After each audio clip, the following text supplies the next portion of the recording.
তোমাদের কাছে কি আর দুঃখের কথা বলবো। আমার বর আমাকে এত ভালোবাসে, এত ভালোবাসে, আর মাঝে মাঝে এমন শাস্তি দেয়, বলছি তো শুনছে, এমন শাস্তি দেয় তোমরা ভাবতে পারবে না। বেশি ভালোবাসাও আমি চাই না, আর শাস্তিও কিন্তু আমি চাই না। বেশি ভালোবাসলে শাস্তিটাও কিন্তু বেশি বেশি পাওয়া যায়। তো কি শাস্তি দিয়েছে তোমরা একটু দেখো। এমন শাস্তি কি ভালো লাগে বলো? তাহলে আমার কি মনে হচ্ছে সেটা একটু কমেন্টে বলবে। দেখো চলো।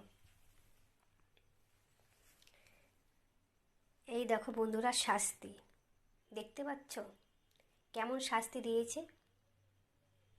দেখো, এই যে ছোট মাছ, এগুলো কখন আমি কাটবো, আর এগুলো কখন কাটবো, কেমন লাগে।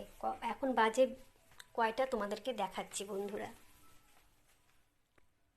সন্ধে ছটা, পাঁচটা, ছটা না, 5টা 45। এরকম শাস্তি কি করব এখন বলো তো? ভালো লাগছে? একদম মাথাটা আমার, মানে কি বলবো, রাগে গজগজ করছে। এতগুলো মাছ কাটতে কম সময় লাগবে, ভাজতে হবে। রাতের খাবার কখন বানাবো, টিফিন করবো, টিফিন দেবো, এখন এখন মাছ কাটতে হবে। এই হচ্ছে ব্যাপার। কি বলবো, এই হলো শাস্তি। তো কার কার বর এরকম শাস্তি দেয় কমেন্টে একটু জানাবে।